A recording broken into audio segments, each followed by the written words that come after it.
In today's video, I'm going to teach you how to hide an Emo chat. If you want a little more privacy inside the Emo app, there is a built-in feature that can help you hide certain conversations from plain view.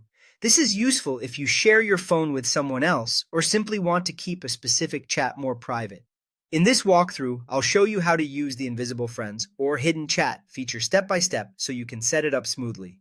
To begin, open the Emo app on your phone and make sure you're on the main screen.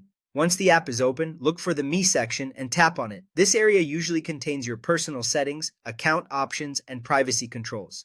After that, go to Privacy and Security. This is where Emo places the settings related to account protection and private features. Take a moment to scan the menu carefully so you don't miss the correct option. Next, tap Invisible Friends. In some versions of the app, the wording may look slightly different, but it should be something very similar. This is the feature that allows you to hide selected contacts or chats from normal view. Now, turn Invisible Friends on, or if the option appears differently on your device, choose the setting that lets you add Invisible Friends. If this is your first time using the feature, Emo may ask you to create a passcode. If prompted, set a passcode that you can remember easily but that other people won't guess. This passcode is important because it helps protect access to the hidden conversations. Once that's done, select the chat or contact you want to hide. Be careful to choose the correct conversation, especially if you have multiple chats with similar names or profile pictures. After selecting the contact, just follow the on-screen instructions to continue.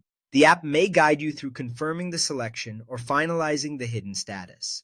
When the setup is complete, that chat should be hidden according to Emo's Invisible Friends feature. If something on your screen looks a little different, don't worry.